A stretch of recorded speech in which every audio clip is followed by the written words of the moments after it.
마침내 클린스만 감독이 경질됐다. 하지만 이것은 축구협회가 자신들에게 오는 화살들을 감당하지 못해 꼬리 자르기식으로 클린스만 감독을 경질한 것으로 보여지며, 그를 선임한 축구협회장은 비판은 겸허히 받아들이겠다고 했지만 정작 사퇴는 거부를 했다. 결국 지난번 승부조작 사면 사건 때처럼 가장 핵심인 축구협회장은 사퇴를 하지 않고 또다시 마이클 뮬러 위원장과 클린스만 감독을 경질하며 보여주기식으로 꼬리 자르기를 하고 있다. 이와 같은 사태를 방지하기 위해선 축구협회를 한번 갈아엎어야 한다. 결국 아시안컵 4강 탈락 이후 거세지는 여론을 무시하지 못한 축구협회가 클린스만 감독을 경질했습니다. 그 당시에는 축구협회 측에서 클린스만 감독이 최소 목표로 했던 4강을 갔기 때문에 경질까지는 하기 어렵다고 밝혔었는데요. 그 후 대표팀 귀국 기자회견에서 클린스만 감독의 사임 거부와 어쨌든 우린 무패였고 유유단이 강팀이었다라고 변명하는 태도 등이 도마에 오른 바가 있는데요. 클린스만 감독은 귀국 기자회견에서 사임을 거부하고 바로 돌아가 축구협회와 함께 경기를 분석하겠다고 했지만 바로 다음날 말도 없이 미국으로 출국해 논란이 됐습니다. 결국 이런 것들이 겹쳐져 클린스만 감독을 경질하라는 여론이 더욱 많아졌고, 처음에는 경질할 생각이 없다던 축구협회도 결국 전력강화위원회를 열어 클린스만 감독 경질에 대한 논의를 했는데요. 전력강화위원회 회의 결과 클린스만 감독을 경질하기로 의견을 모았고, 결국 16일 축구협회장이 참석한 긴급임원회의를 열어 클린스만 감독 경질을 공식적으로 통보하면서 끝이 났는데요. 축구협회장이 직접 회의 결과를 브리핑했지만 결과 중 손흥민 선수 징계 가능성에 대해 말을 하기도 해 화제가 되기도 했습니다. 결국 축구협회 때문에 손흥민 선수가 징계를 받을 수도 있다는 이 소식, 자세히 한번 살펴보겠습니다. 최근 충격적인 사건이 하나 벌어졌습니다. 한국 대표팀 불화설이었는데요. 이는 아시안컵 당시의 의혹으로만 여겨졌지만 아시안컵이 끝난 이후 축구협회가 공식적으로 인정을 해버리며 사실로 드러났습니다. 지난 14일 영국 매체 더선에서 손흥민의 손가락 탈구가 이강인 등 후배들과 몸싸움에서 발생한 것이라는 내용의 보도가 나온 것이었는데요. 카타르 아시아컵 현장에 있지도 않았던 더선은 한국 대표팀의 내분 상황을 비교적 상세하게 보도했습니다. 이것부터가 이상한데 진짜 문제는 국내 언론이 이를 인용 보도하는 과정에서 축구협회가 폭로에 폭로를 추가하는 어처구니 없는 상황을 연출했다는 점입니다. 손흥민과 이강인 사이에 주먹 다툼이 있었다. 일부 고참급 선수들이 위르겐 클린스만 감독에게 이강인을 출전 명단에서 제외시켜달라 했다 등 중구난방여로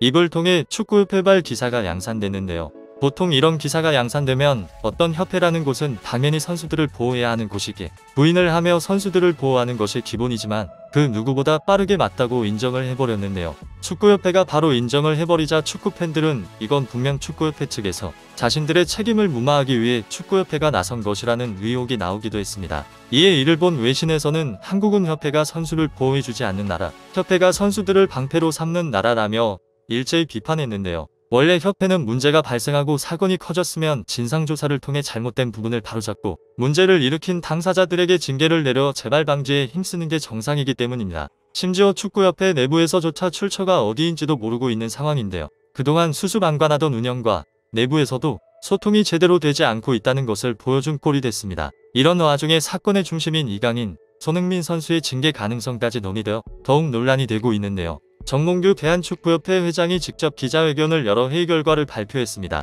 회의 결과에는 당연히 클린스만 감독 경질 문제도 있었고 결국 공식적으로 클린스만 감독 경질을 발표했는데요.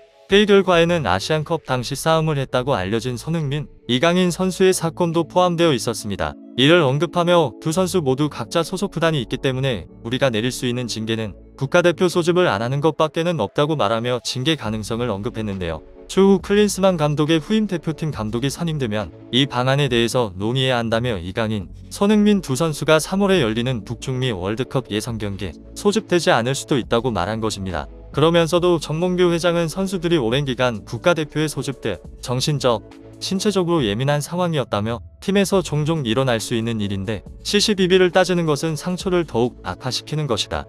대표팀 내 파벌이 있다고 생각하면서 그룹을 자꾸 나누는 것은 좋지 않다. 다음 대표팀의 중요한 덕목은 한 팀으로 만드는 것이 될 거다.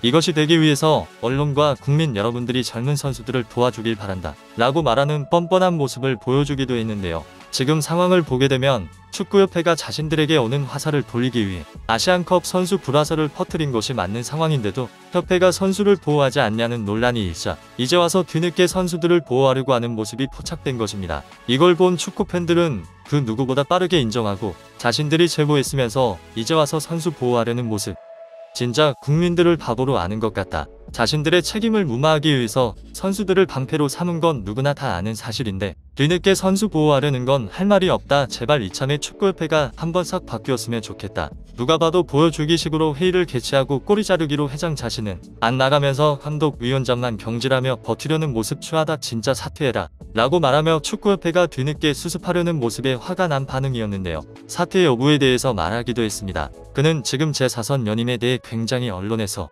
많은 궁금증을 가지고 있는 것을 알고 있다. 대한체육회가 협회장 3선 연임까지만 하도록 제안을 두려고 한 것으로 알고 있는데 결국 승인이 안 났다. 이것이 제 대답이다. 라고 말하며 이렇게 된 상황에 대해 자신이 모두 책임지고 비판은 겸허히 받아들이겠다고 했으면서도 결국 잦은 사퇴에 대해서는 또다시 거부하며 4선 연임을 하겠다는 파렴치한 모습을 보여준 것인데요. 클린스만 감독 위약금을 어떻게 할 것이냐고 묻자 그것은 변호사와 얘기해봐야 하는 문제이다. 그렇지만 내 사재로 해결할 수 있다면 고민해보겠다라며 결국 클린스만 감독 위약금 문제에 대해서도 대답을 회피한 것인데요. 이강인 선수는 이에 대해 재빨리 사과문을 쓰며 사과를 한 모습이었지만 그 후에 지금 언론에 알려진 것과 사실은 많이 다르다.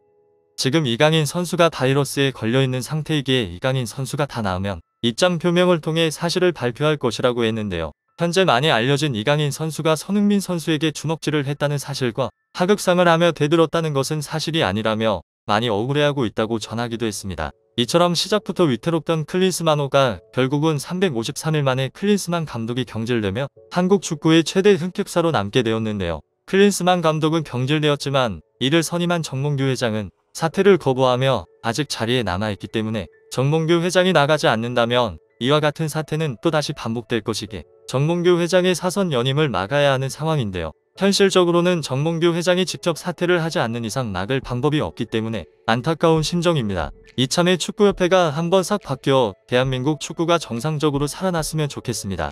구독자가 2,000명이 될 수 있게 구독과 좋아요를 눌러주시면 영상 제작에 매우 큰 힘이 됩니다. 감사합니다.